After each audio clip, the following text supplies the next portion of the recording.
There's a recipe on the screen there in imperial and metric.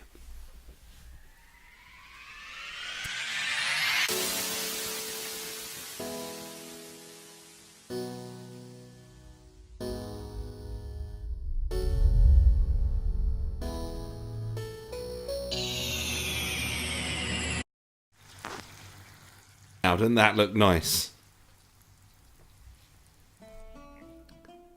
So what we're making here is my take on Gambas al Ajillo. Oh my god, I ruined that.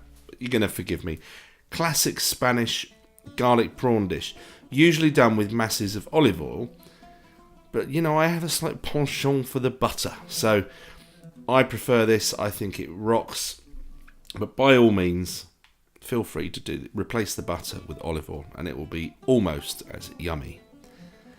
Essential for this recipe is raw prawns, and don't feel ashamed about buying frozen raw prawns. They quite often, weirdly enough, will be fresher than the fresh ones, if that makes any sense at all, because they've probably all been frozen at some stage anyway and then defrosted. So no offence to any fishmongers out there who take me to task on that one.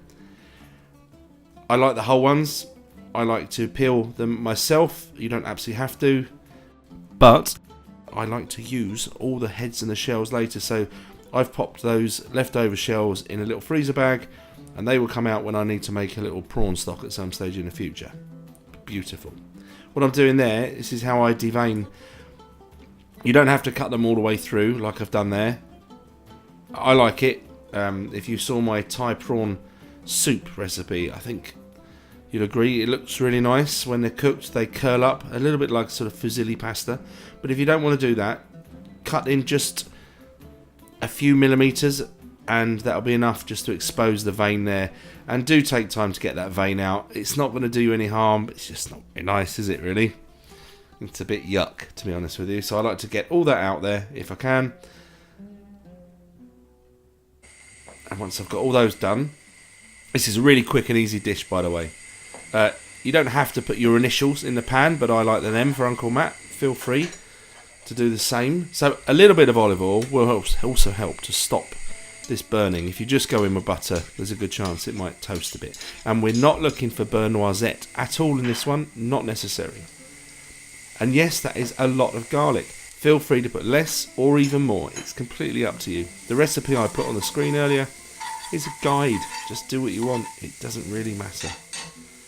Now, you don't want to brown this either. So this is on a low heat, and it's going to simmer away gently. And then I'm going to add a little bit of butter. Alright, actually. That's about 100 grams of butter. That's a great big whacking chunk of the stuff. And it makes it better, I assure you. And it's probably good for you. Maybe. Maybe not. Oh, I don't care. Anyway, get that butter to melt down a bit. And once it's melted, we're going to chuck in this case, white wine. Classically, you'd have a nice Spanish sherry. Well, all sherry is Spanish, by the way. But yeah, a good sherry. It's up to you. Madeira, I don't care. I had some white wine. I chucked that in there. I didn't really measure it. I put on the recipe around about 50 mils. Whatever. It doesn't matter. What I want to do is just let that simmer away for a little while to sort of let that wine reduce for a bit. And when I think that the wine has almost all evaporated and we're left with just butter again, that's when we whack the prawns in.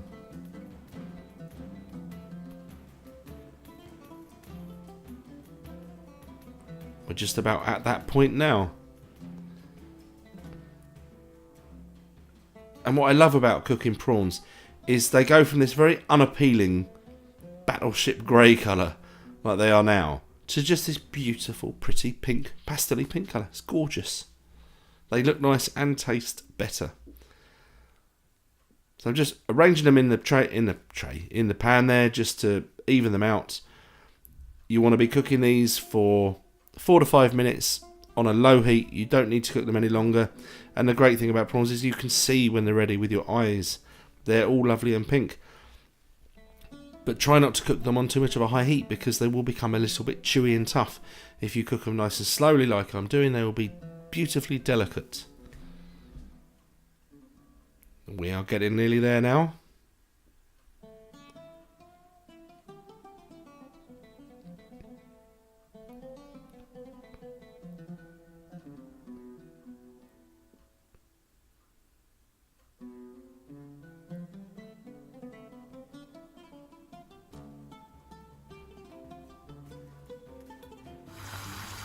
And what I'd done is I took them off the stove, put the parsley on, and then realised they weren't bubbling. So I had to put them back on the stove just to warm up a bit. So we got a lovely gratuitous shot of bubbly butter and these amazingly delicate, sweet and seafood prawns. Bit of fresh bread to dunk in there, and oh my god, you're going to enjoy that, I promise you.